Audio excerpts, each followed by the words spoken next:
السلام علیکم ورحمۃ اللہ وبرکاتہ۔ آپ سبحان اللہ چینل پر بیان سننے جا رہے ہیں، سن کر اس پر عمل کریں اور دوسرے تک پہنچائیں اور عمل کی نیت سے سنیں اور سن کر لائک شیئر ضرور کریں۔ السلام علیکم۔ جناب فاطمہ الزہرا رضی اللہ تعالیٰ عنہا کے مکان پر کالی کملی والے تشریف لائے، دروازے پہ کھڑے ہو کر فرمایا لگتے جگر میں اندر آیا چاہتا ہوں۔ اندر سے آواز آئی ابا آپ اندر تشریف لانے سے پہلے اپنی چادر اندر پھینک دیں۔ سمجھ گئے تنگی ہے، چادر پھینک دی، تشریف لائے، پوچھا کیا بات، عرض کی ابا اتنا کپڑا بھی نہیں ہے جو اپنا بدن چھپا سکوں۔ مدنی کریم صلی اللہ تعالی علیہ وسلم تشریف لائے۔ لیکن ایک دن ایسا آئے گا کہ جنتیوں کے ہجوم کی وجہ سے اتنا چوڑا دروازہ بھی بھرا ہوا ہوگا۔ میں نے وہ زمانہ بھی دیکھا ہے کہ رسول اللہ صلی اللہ علیہ وسلم کے ساتھ ہم 7 آدمی تھے، میں بھی ان میں شامل تھا۔ ہمیں کھانے کو صرف درخت کے پتے ملتے تھے، جنہیں مسلسل کھانے کی وجہ سے ہمارے جبڑے زخمی ہو گئے تھے۔ مجھے ایک چادر مل گئی تو میں نے اس کے 2 ٹکڑے کیے، آدھے کی میں نے لنگی بنا لی اور آدھے کی سعد بن مالک نے لنگی بنا لی۔ یہ حال تھا ہمارے صحابہ، بھوکے پیاسے ننگے ہو کر بھی دین سے قائم رہے، اور ہم جو ہے سہولتوں میں رہ کر آج جیسی زندگی وہ عام انسان گزار رہا ہے، یہ حقیقت بات ہے۔ اس سے بالکل یقین کرنے والی بات ہے کہ عام انسان اس وقت ایسی زندگی گزار رہا ہے جیسے پہلے کے بادشاہ گزارتے تھے۔ اگر لباس دیکھیں تو ایسا لباس ہے، ایک آدمی 10 ہزار 2 ہزار 4 ہزار 5 ہزار کا لباس پہنتا ہے۔ اگر کھانے دیکھیں، ایسے مسالے بادشاہ کے علاوہ کسی قوم نے نہیں کھائے جیسے مسالے آج کے زمانے میں کھائے جا رہے ہیں، جیسی غذائیں کھائی جا رہی ہیں، جیسے پھل فروٹ کھائے جا رہے ہیں۔ لیکن پھر بھی اللہ کے ناشکری ہوتے رہے ہیں۔ رہنے کی سہولت ایسی ہے کہ پنکھے ہیں، فریج ہے، گرم ہیٹر ہے، گرم پانی ہے، سب کچھ ہونے کے باوجود اللہ کے نافرمانی کا انسان تلا ہوا ہے۔ اور آدھے کی سعد بن مالک نے لنگی بنا لی۔ آج ہم میں سے ہر ایک کسی نہ کسی شہر کا گورنر بنا ہوا ہے۔ میں اس بات سے اللہ تعالیٰ کی پناہ چاہتا ہوں کہ میں اپنی نگاہ میں تو بڑا بنوں اور اللہ تعالیٰ کی نگاہ میں چھوٹا ہوں۔ نبوت کا طریقہ ختم ہوتا جا رہا ہے اور اس کی جگہ بادشاہت نے لے لی ہے۔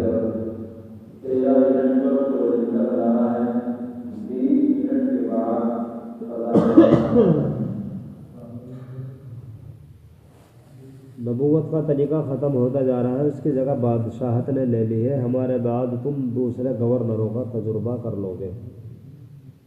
حضرت عائشہ رضی اللہ تعالیٰ عنہ روایت کرتی ہے کہ جب بھی رسول اللہ صلی اللہ علیہ وسلم کی میرے یہاں پر باری ہوتی تو رات کو تشریف لاتے تو آپ صلی اللہ علیہ وسلم رات کے آخری حصے میں بقیع قبرستان تشریف لے جاتے اور ارشاد فرماتے السلام علیکم دار قوم مؤمنین واتاکم ما توعدون غدا مؤجلون وانا ان شاء اللہ بکم لاحقون اللہم اغفر لأہل بقیع الغرقد۔ اے مسلمان بستی والو، السلام علیکم، تم پر وہ کل آ گئی جس میں تمہیں مرنے کی خبر دی گئی تھی اور انشاءاللہ ہم بھی تم سے ملنے والے ہیں۔ اے اللہ بقی والوں کی مغفرت فرما دیجیے۔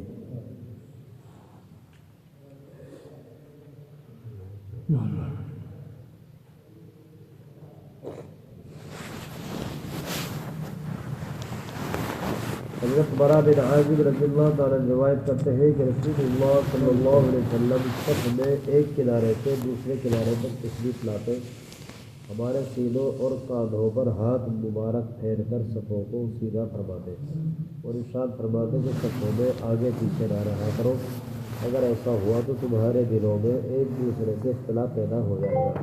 اور فرمایا کرتے ہیں کہ اللہ تعالیٰ اگلی صف والوں پر رحمتیں نازل فرماتے ہیں اور ان کے لیے فرشتے مغفرت کی دعا کرتے ہیں۔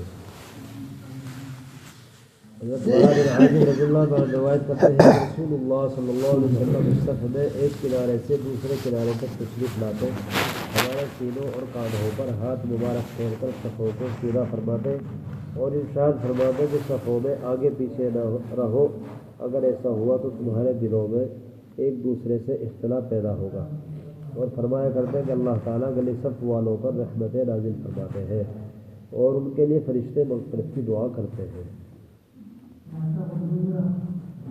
حضرت عائشہ رضی اللہ تعالیٰ عنہا روایت کرتی ہے کہ رسول اللہ صلی اللہ علیہ وسلم ارشاد فرمایا کہ اللہ تعالیٰ صفوں کے دائیں جانب کھڑے ہونے والوں پر رحمت نازل فرماتے ہیں اور فرشتے ان کے لیے مغفرت کی دعا کرتے ہیں۔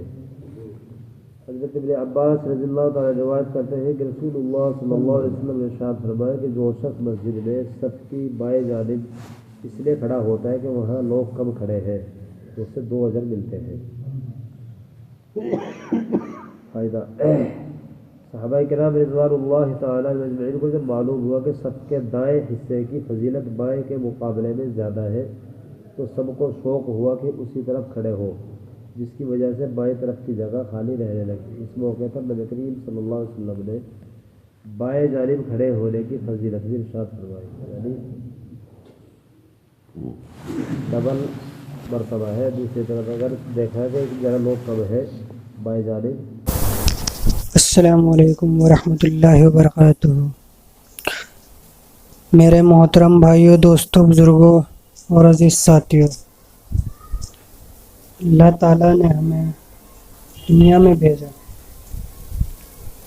دنیا میں جو بھیجا ہے ہمیں تو وہ اپنے کام کے لیے بھیجا ہے۔ اور اللہ کا کام کیا ہے؟ اللہ کا کام ہے کہ اللہ کے بندوں کو اللہ کی طرف بلانا۔ اللہ کا کام جو ہمیں کرنا ہے وہ یہ کرنا ہے کہ اللہ کے بندوں کو اللہ کی طرف بلانا ہے، نماز کی دعوت دینی ہے، دین کی دعوت دینی ہے کہ آؤ نماز کی طرف۔ ہمیں جو دعوت دینی ہے وہ نماز کی دینی ہے اور دین کی دینی ہے، کہ ہمیں نماز کے فائدے بتانے ہیں، نقصان نہیں بتانے، فائدے بتانے کہ اگر ہم 5 وقت کی نماز پڑھیں گے تو اللہ تعالیٰ ہمیں کیا انعامات دیں گے۔ تو 5 وقت کی نماز پڑھنے کے انعامات جو ہیں وہ یہ ہیں کہ نمبر ایک جو ہے دنیا کا ہے، نمبر 2 قبر کا، نمبر 3 آخرت کا، آخرت میں ہے باقی سب۔ نمبر 1 اگر وہ 5 وقت کی نماز پڑھے گا تو اللہ تعالیٰ اس کی رزق کی تنگی دور کر دیں گے۔ نمبر 2 قبر کا عذاب ہٹا دیں گے۔ نمبر 3 پل صراط کا راستہ آسان کر دیں گے۔ نمبر 4 نامہ اعمال دائیں ہاتھ میں دیں گے۔ نمبر 5 بنا حساب و کتاب کی جنت میں داخل کر دیں گے۔ یہ انعامات ان کے لیے ہیں جو شخص 5 وقت کی نماز پڑھتا ہے۔ 5 وقت کی نماز مکمل کرتا ہے، یہ نہیں کہ ایک ٹائم پڑھ لی ایک ٹائم چھوڑ دی، نہیں، جو 5 وقت کی نماز مکمل ادا کرتا ہے اس شخص کے لیے ہیں یہ 5 انعامات۔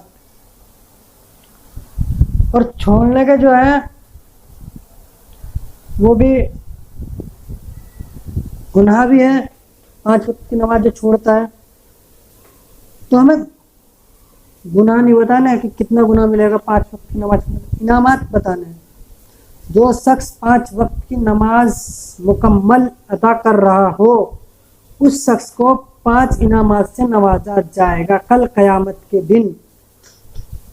ابھی جو میں نے بتائے یہی 5 انعامات، رزق کی تنگی ہٹا دیں گے، قبر کا عذاب ہٹا دیں گے،